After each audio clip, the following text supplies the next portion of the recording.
Welcome back, everyone. Today, we're diving into some of the most bizarre and chilling true Reddit stories you've ever heard.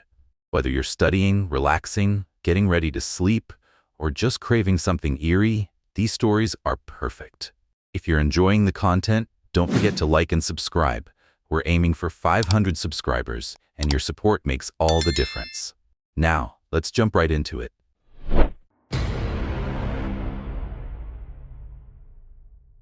Before I tell my tale, you need some context. When I was young, my family were heavily Christian, making me spend my Sundays at service and Wednesdays at youth group.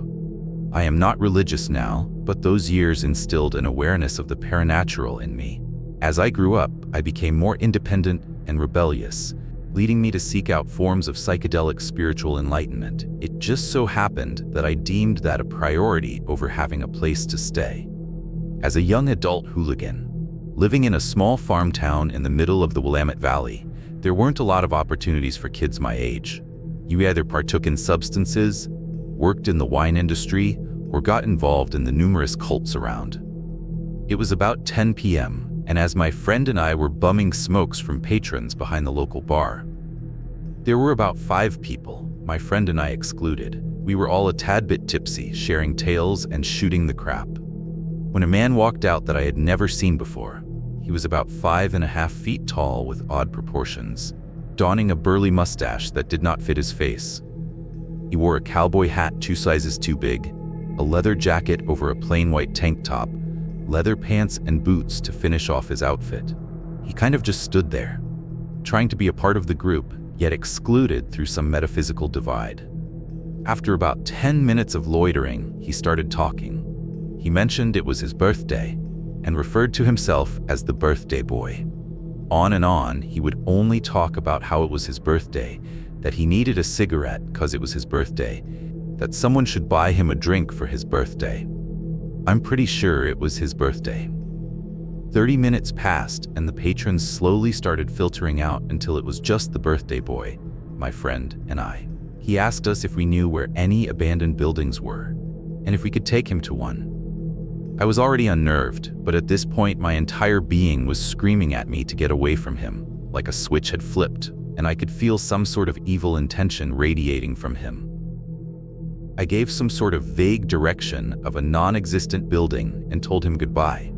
He asked me if I would take him there and celebrate his birthday with him and that he had gifts for us. I told him no, as I needed to make it to a friend's house to go to sleep.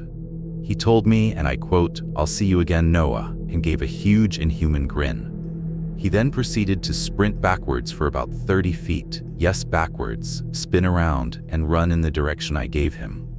I looked at my friend and we both started running in the opposite direction, cutting through side streets and jumping a couple fences. We ended up making it to my friend's house and making it inside. About 20 minutes pass, we are chilling inside and smoking, and I hear someone singing "Happy Birthday to You." I peek out the window, and it's the fucking birthday boy. I don't know how he found us, but he paced up and down the street for an hour or two until he gave up and sprinted away. I never saw the birthday boy again, but I'll never forget his parting sound. Click, clack, click, clack. The sound of cowboy boots furiously smacking the pavement. I don't know what the heck he was, but he was not human. To the birthday boy, let's not celebrate together, ever.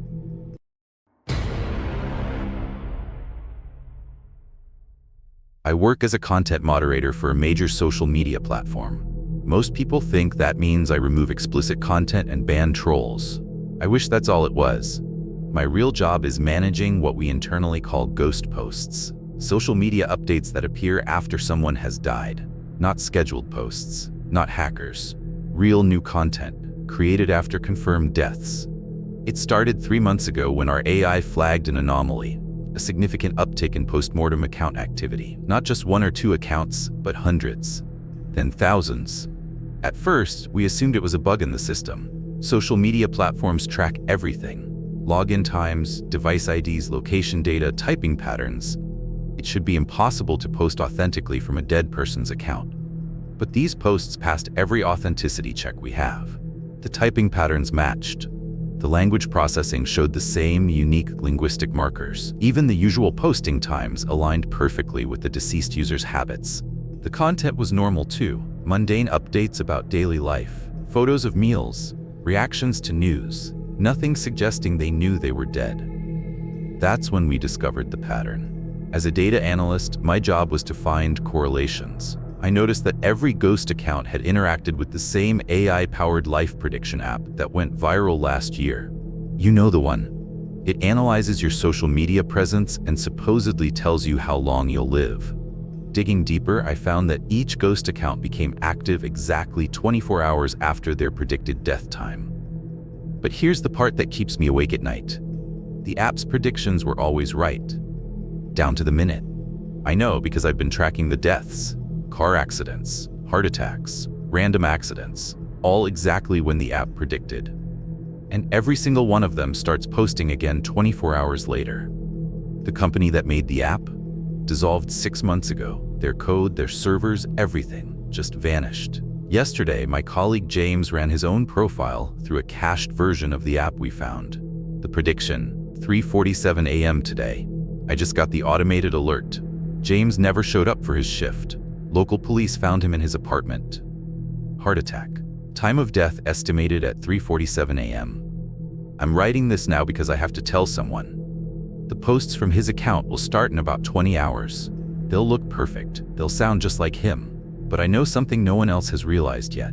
The app isn't predicting deaths, it's scheduling them. And those posts, they're not echoes. They're not ghosts. They're test runs. Every prediction, every death, every post.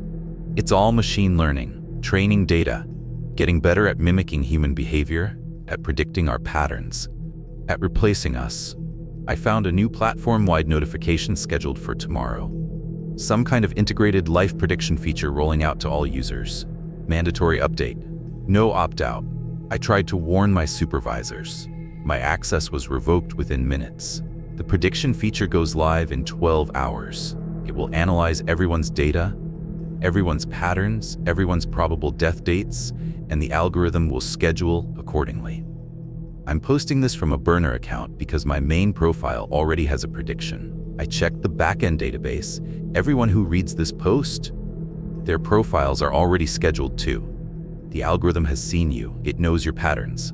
Check your profile's metadata. Look for a file called lifecycleendpoint.txt. That timestamp you see, that's when you stop being you, and when something else starts.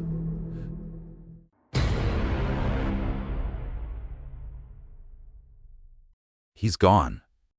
I startle awake, elbow forcefully jamming into Chris's side as I steal him from his sleep. It was around 7 a.m. when I heard him outside his tent, pacing about on the dry leaves. The noise stopped a short while later. It is now 8:30 a.m. Any traces of Richard, his tent, or supplies have disappeared. What do you mean? Chris blinked, groggily. He squinted as his face emerged from the sleeping bag. Richard's left. He's gone. Where the fuck is he?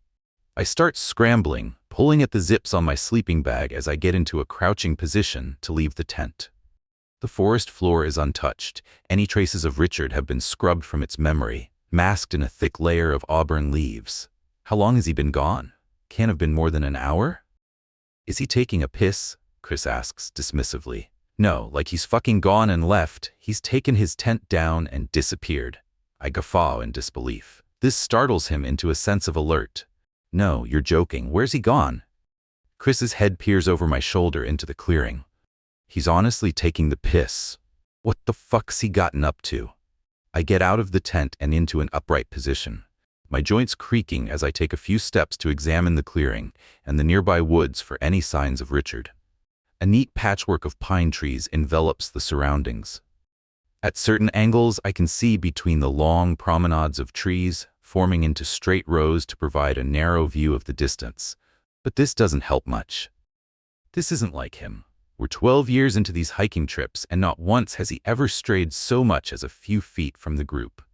We are all very much team players and rely on group consensus for any important decisions. My stomach exudes a feeling of discomfort and unease. Did he tell us he was leaving? I honestly don't remember. I clamber back into the tent and over Chris, rummaging through the rucksack until my hands grasp a cold metallic slab. I take my phone and re-enter the clearing, raising it on point towards the sky as if offering it up to some unseen deity. No signal. I swear I had at least 2 bars last night. We set up camp here because it's the first place for miles that I received any notifications. I meant to give Jane a message to let her know we were okay. Shit, I'll have to call her when I get the chance. Chris's eyes widen and he starts moving with urgency, heading back towards the tent. He pulls out a waterproof jacket and fumbles through the pockets for his phone. I was going to show you how these worked, but I got some of those trackers a few months ago.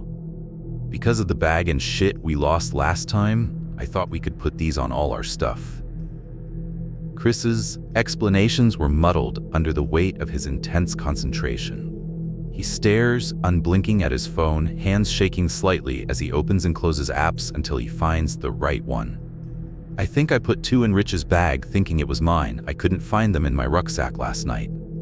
I don't respond, as if not to break the spell of this alchemist working unearthly magic to return our friend. Here, he exclaims with some confidence, presenting me with phone screen. I see a map.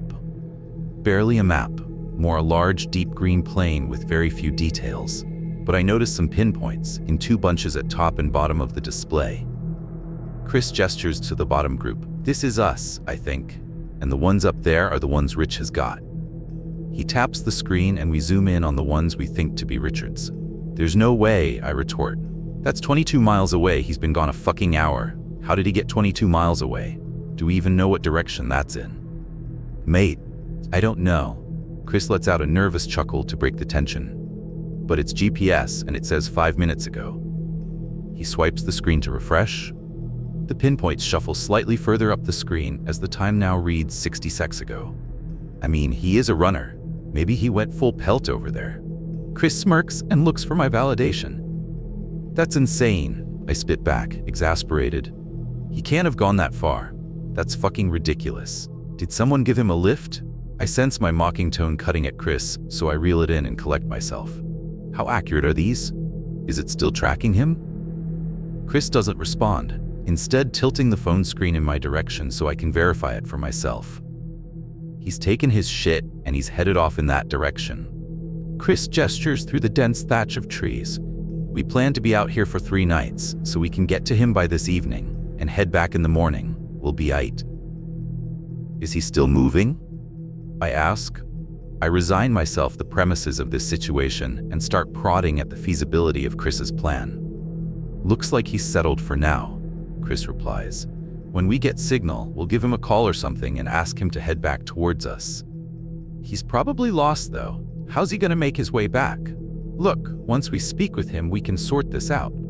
Unless he's gone absolutely fucking mental, we can get him to head back and meet us somewhere. It's about 9 a.m. now. We could make it by 4-ish if we head off now.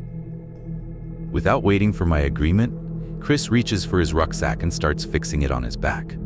I do the same. I feel a tightness in my stomach, an unease which seeps into my bones. I think of Jane and I sweep the sky for phone signal in one last Hail Mary attempt. No luck. I follow Chris's lead and fasten my rucksack on tight.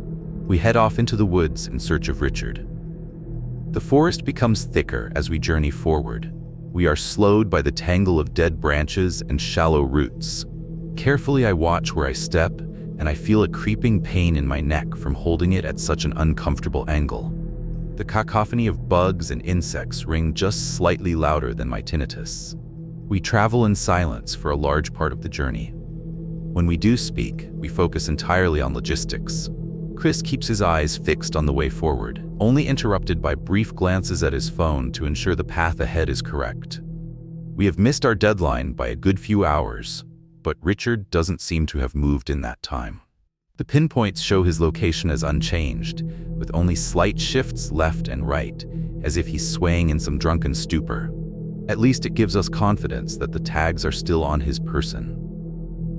I clench my fists as I resist the urge to scratch the bug bites covering my forearms and shins, shaking sweat from my hands. I get flashes of discomfort when I feel my clothes sticking to me, and the aches and pains of having walked nearly 20 miles. The GPS and our exhaustion are the only indicators that we have made progress. The scenery remains entirely monolithic. The sun starts to set as we close in on Richard. We start calling out his name softly at first, as if too loud a sound would anger the forest. With confidence growing and distance narrowing, we shout for him. Sweat and spittle rain from my face as the last of my energy is spent demanding his attention. No response. The night robs us of the ability to see more than a few dozen feet in front of us. So, I listen, hearing only the footsteps of Chris and myself. The insects grow louder, but so does the gentle patter of running water. As if by some break in the fabric of reality, the forest suddenly and unexpectedly ceases in front of us. We come to a large clearing, about the length of a football pitch. The forest still dominates the surroundings, lining the other side of the clearing as it stretches for countless miles further. But the clearing is wide, reaching far beyond my field of vision. The dense undergrowth has given way to soft grass, trees replaced by wild bushes no more than a foot high. A river runs through the clearing, cutting straight through the middle. The jagged rocks on the riverbed cut ripples into the water's surface. It's jet black and viscous, harshly reflecting the moonlight off its inky surface. In front of us, the river forks and rejoins not much further down, forming an elliptical island in the middle. A large oak tree with a wide base and mighty trunk has taken root defiantly in the middle of the island, alone. It stands large and squat against the backdrop of imposing pine trees, noticeably conspicuous the abrupt clearing. I grab Chris's hand to turn the phone towards me. All it shows is the same deep green forest we have spent our day conquering. No clearing, no stream, nothing. Richard's there. He's by the tree. Oh my fucking God. I feel the energy surging back into my muscles as I sprint towards the riverbank, now screaming his name, my throat burning. Chris takes only a moment to catch, and he's there running alongside me, flailing his arms as if stranded at sea. I take about 3 steps into the water before the cold hits me. Compared to the warmth of the day, the water feels icy and hostile. I flinch and retreat a few steps back towards the riverbank. I use this opportunity to get a better look at Richard. All I can make out is his silhouette, standing motionless to the left of the tree. His face is completely obscured by shadows. I can't tell if he's facing towards or away from us. The lights of our headlamps dissipate before reaching the island. Chris is continuing to shout Richard's name, punctuated by a few, "What the fuck are you doing? And how the fuck did you get there?" But Richard just remains, motionless, bathed in dark, as if dissolving into the vast expanse of the forest behind him. I jerk my body around to find my rucksack laying at the edge of the clearing. I must have shed it when we started running. Chris doesn't wait, wading into the waist-high water without a second thought. He lets out a few pained grunts as the water envelops his torso and stomach. His arms ride abreast the water, and he glides slowly through towards Richard. I'm not far behind him, dragging my rucksack into the water and clenching my teeth as I brace for the first few steps in. We make our way through the water as the current suddenly picks up. I see Chris bowled over by the sudden force. I brace myself against the current, feeling it surging through me with a tremendous rush of power. A strap of my rucksack is tied around my hand as to not lose it, but I'm pulled off balance by the force on the bag. My head becomes submerged as I'm dragged downstream by my wrist. I dig my heels in and pull back against the force, twisting my neck round to gasp for breath. Richard is watching me from beneath the tree. After a moment, I have my head out of the water and my feet firmly planted on the ground. The current has dissipated. I examine the surroundings and find that I have only drifted a few feet off course. Chris is not too far away. The adrenaline dissipates, leaving me defenseless against the bitter cold. Wading over, I notice Chris's attention is fixed elsewhere. "Hey, where did Richard go?" Chris asks sharply between harsh draws of breath. "Did you see him? I swear he was here just now." I stop for breath and confirm for myself that, yes, you're right, he's not here. He has simply disappeared like he did before. Of course he did. I don't even flinch at these embers of hope slipping through my fingers. I just focus on pulling myself towards the island. We reach the slight stretch of land, now uninhabited. My bones slowly defrost from the water, teeth chattering. I click my headlamp on to confirm. No footprints, no disturbance of any kind. The river returns to a quiet trickle of water. This is fucked. Where the fuck are we? Chris panics, pulling his phone out his pocket and shaking off water droplets. I can't feel my bloody fingers, he moans as he locks himself out. I release his phone from his grip to wipe the remaining water off on the grass and punch in his passcode. It's here. Where's the bag? I search frantically, looking for a rucksack or a coat or something scattered on the ground. The phone says the trackers are still here, even if Richard is not. Where the fuck has he gone? Chris whispers harshly for my attention, as if not to catch the attention of a nearby predator. His eyes are red and watery in the torchlight. I cannot give him any answers. That could not have been him. That was not fucking him. We're fucked. Still, I remain silent. I push that pit in my stomach deep down, back into hell. Instead, I reach for my phone and raise it aloft. Still nothing. Fuck's sake. Nothing has come through in the past day. No one knows where we are. We've only been gone a day and a half. Jane is still at the cabin and is not expecting us back until at least Monday evening. We're 22 miles off track and one man down. Our reputation for disappearing for days at a time has proven to be a sore irony. Right, I assert with all the authority I can muster. Let's cut our losses, get the fuck away from here, and set up camp somewhere. We'll head back as far as we can tomorrow, and if I get any phone signal, I'll call for a rescue team or something. I attempt to instill a confidence in Chris, which is not particularly well-founded. There's no signal anywhere. This place isn't even on the fucking map. Like I said, we're leaving here. We're not staying. We'll set up camp about a mile away and we should get back just all right. I spit with righteous indignation. But we can't just leave Rich. Like we can't just leave him lost out here. He's fucking somewhere, right? Chris pleads with an uncharacteristic meekness. Well, that's his own fucking fault, isn't it? The comment lingers in the air, stinging my mouth with its vitriol. We wait in silence for a moment before I turn to head back. My torch catches the base of the tree. I turn back to illuminate the trunk, where I scan upwards towards the top, resting about head height. I stare at the carvings etched into the wood. Carefully sculpted are angular geometric shapes, in rows running from top to bottom. I graze my fingers along them, recognizing them to be Norse runes. Up and down, they have been carefully transcribed. I rub my fingertips together, examining the deep red coating they've been gifted. The metallic smell confirms that it is blood. I examine the tree again, and the entire face of the trunk has been haphazardly smeared in the same deep red. A sense of realization washes over me. This must be why Richard brought us here. Chris shuffles over, his blind panic now subsiding into a sense of calm. I know it. These are symbols of protection. They bring fortune and good luck to those who happen upon them. Chris eyes them up and down in silence. We both breathe calmness into our lungs. I retrieve my rucksack from the riverbed and carefully dig through it. I unsheath a kitchen knife and bring it back to the tree. Scanning the bark for any signs of instruction, I rub more blood onto my fingers and examine it closely. It appears that the blood fixes a connection of some kind between the donor and the runes, endowing the traveler with good omens. Chris, unspeaking, presents me with his palm. I look to him for approval before firmly pressing into it and slicing through the center, just above his thumb and across his heart line. He doesn't react. I present mine to him and do the same, digging in to ensure a decent amount of blood. A sense of warmth grows from my hand, up my forearm and into my body. I inhale deeply and hold the moment in my mind. Taking his hand with mine, we press them together, squeezing them with my other hand to strengthen the bond. We both reach for the tree and smear our own deep red paint over the runes. I scan over the markings again and recognize some of them. Protection, love, good health.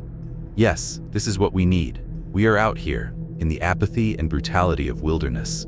These omens will protect us from whatever is lurking. Chris is smiling with his eyes. He knows it just like I do. I reach over and caress his face, smearing a line of blood across his forehead. I turn to study the runes. One calls out to me with an aura of love, algis, protection. Of course. I clutch the knife and raise it to his forehead, delicately but decisively carving the rune into his skin. He doesn't flinch, holding the same euphoric expression, but now grinning ear to ear. The job only takes a moment, and once finished, I wipe the drops of blood across his face and cheeks. I pass him the knife and lean forward in excited anticipation. He carves Sewello, sun, into my forehead. Pure ecstasy. We are both overcome with awe at our good fortune. Richard has led us here to bring us out of the forests and into the light, back to our friends and family, waiting for us with open arms. I feel the ground vibrate, shifting beneath our feet. We startle and step back. The ground gives way to a hole at the base of the tree. We pause for a moment as I peer into the newly formed chasm.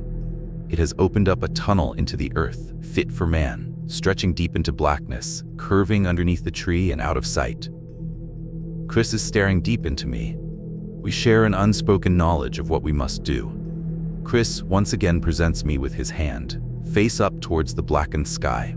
I rest it in mine and press the knife down into the first joint of his forefinger. It snaps with a satisfying cleanness.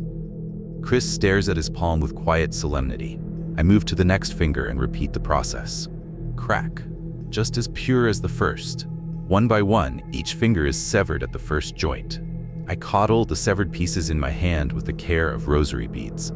He leans forward, eyes closed, as I gently place one of them in his mouth.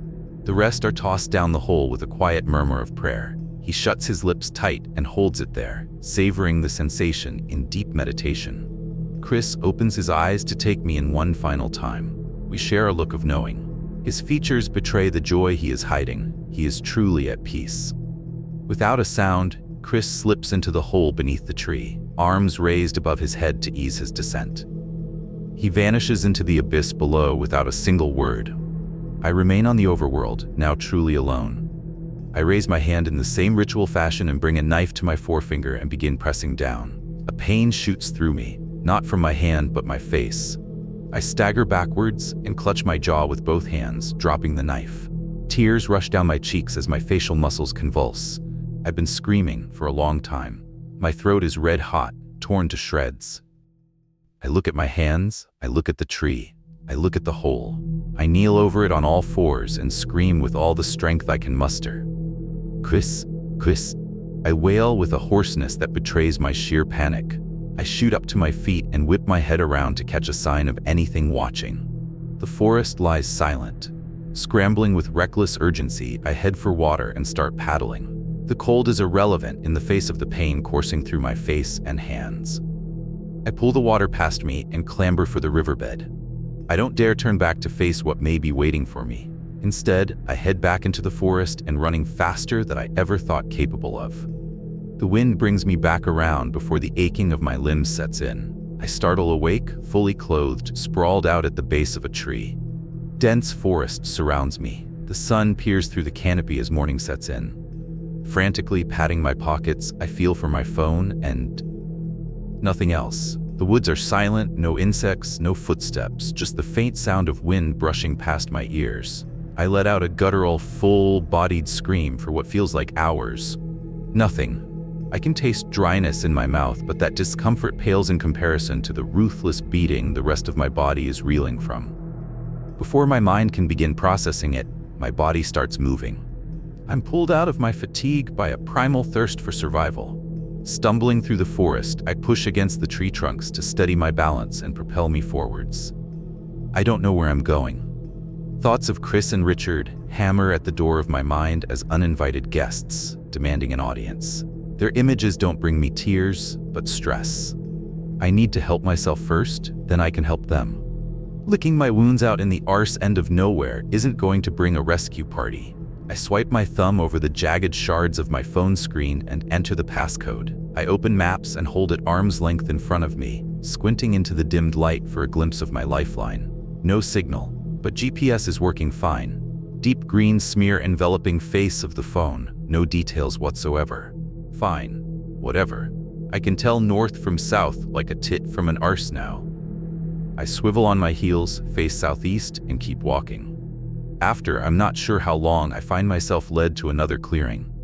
The scenery breaks as abruptly as before, but now I'm high up on a cliffside.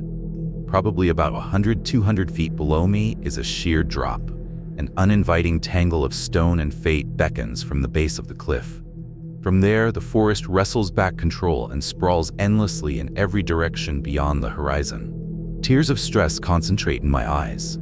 Where the fuck did this come from? The forest has been nothing but a flat, uninterrupted plain for the entire trip, and now I'm standing a few hundred feet in the air. I've not seen a single hill this entire trip. What the fuck is this? I pause to collect myself and decide on the play. Like the river, the cliff face stretches for miles on each end, a fault line in the earth splitting the world into two halves. This is the way forward. The map proves aggravatingly useless, yet again at providing me with routes or alternatives or anything fucking helpful in the slightest. My heart jumps and I almost drop the phone down the cliffside. The vibration sends tremors up my arm and my entire body into alert. Jane is calling. I stare dumbly at the screen for a beyond reasonable length of time. No emotions penetrate the fortress of my concentration as I raise the phone to my ear. "Ed?" she asks sheepishly. "Honey? Oh my God, I am so glad to hear your voice." Relief washes over me as her voice lights a warm glow of hope. "Where the fuck have you gone?" Her fury is palpable. The brief flicker of hope has been extinguished and my soul hollowed out. I've been worrying non-stop for the past 3 nights. Becky is worried. The kids are worried. "Is Chris with you? What the fuck were you thinking?" I gasp to interrupt, but Jane only builds momentum. "You left in the dead of night, 2 in the fucking morning. I called the police. They've been searching for the past 2 days. What the fuck do I tell the kids?" A headache burns from my forehead as I stammer a response to stem the tide of anger and accusation. "We went hiking. It wasn't..." "No fucking shit, you went hiking. You took everything. Where have the kitchen knives gone?" Becky was crying. "The kids are terrified." "What the fuck are you doing?" My jaw hangs agape, defenseless against the pain of her scorn. I don't know, I'm sorry, but we lost Richard. He went off, and we had to." "Who the fuck is Richard?" she screams, her volume reaching a fever pitch.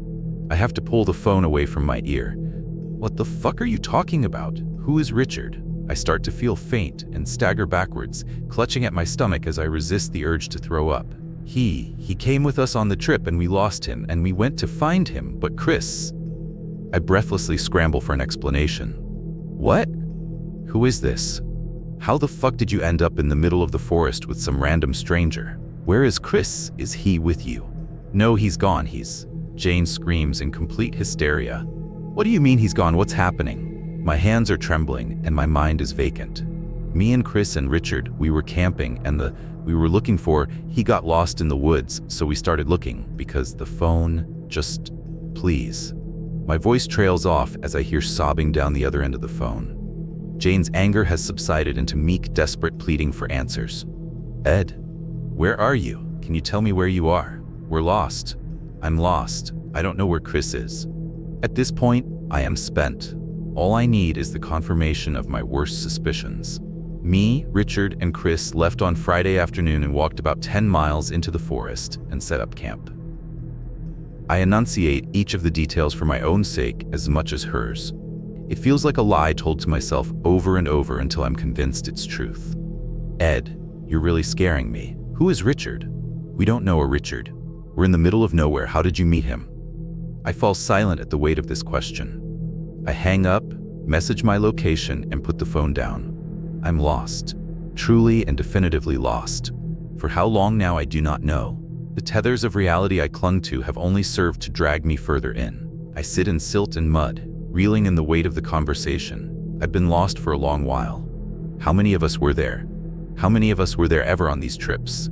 Was it 3 or just 2 or 4 or 7.5? Could there have been loads of us in a naked orgy for all I know, or was I just wanking myself off in the wilderness for a long weekend? Richard and I were groomsmen for Chris and Becky's wedding. We were at university together.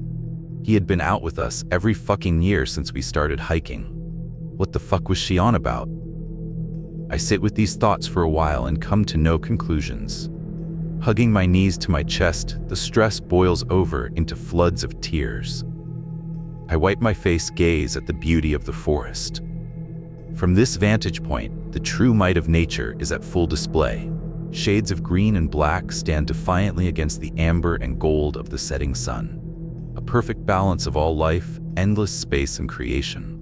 From here I am gliding over it, stealing a view reserved only for the birds and the gods. I drift through the next few hours like a ghost amongst the living. The sun has long since set, and seeing anything more than a few feet away is impossible now. Not that it matters really. I tread, arms outstretched, stumbling through the overgrowth, feeling my way through the trees. There's nothing left but to move. Even the wind has ceased caressing my ears with its soft whistling. The silence engulfs me in its firm embrace. Keep going. I tread aimlessly through the forest, with only the faintest memory or care for directions. Keep going. Go on, lad, keep moving. That's it. Steady on. You're almost there. You're on the way home, lad. I can feel it in the distance. You're doing it.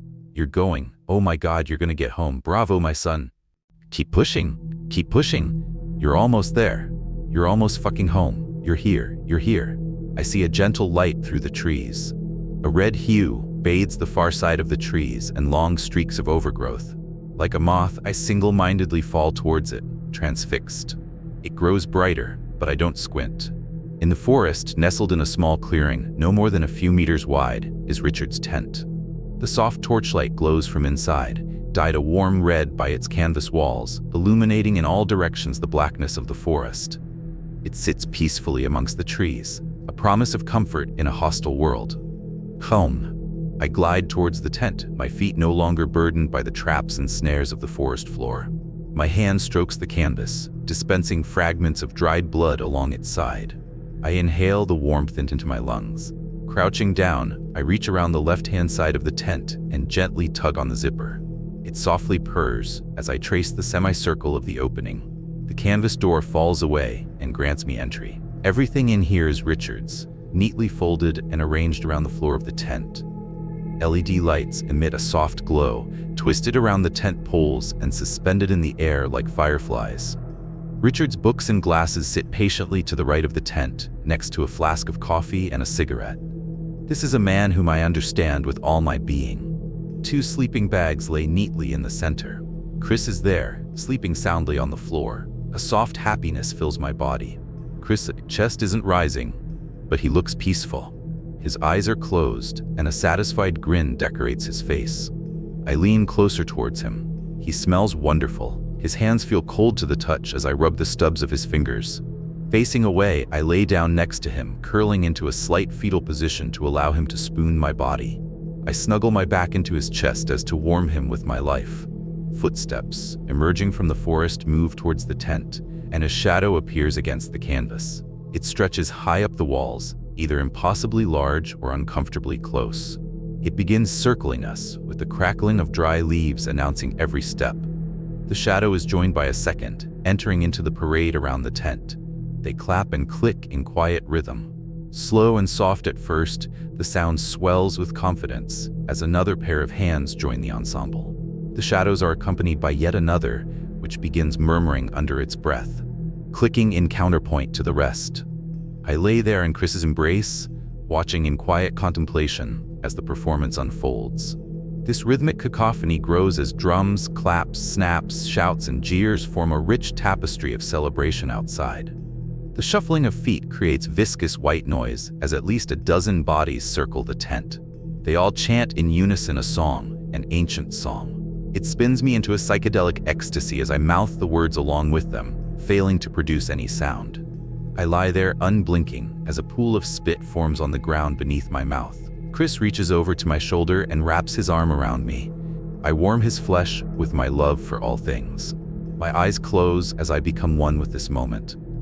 The tent unzips and I feel something pulling at the floor. It steps inside and I am greeted with warm understanding throughout my body. Saying nothing, seeing nothing. I know it is Richard. My chest raises unevenly as I draw breath with excitement. He lays down in front of me and I hold him, trembling, the same way Chris is holding me. From the way he feels, I can tell he is longer, but I don't open my eyes. The crowd grows louder in frenetic jubilation. I feel the heat emanating from Richard and his moisture coats my face, hands, and clothes. We lay here together in the center of this world. This is truly the home I was seeking. I need no sound, no sight, no feeling. Just the knowledge that I will be held here in this space, entwined in the friendship of my greatest companions. Forever. Alright folks, that's all for today. Thanks for sticking around to the end. If you enjoyed these bizarre Reddit stories, don't forget to give the video a like and subscribe to the channel. We're so close to hitting our goal of 500 subscribers, and I'd love for you to be part of this amazing community. Let me know in the comments which story gave you chills. And as always, stay safe and take care. I'll see you in the next one.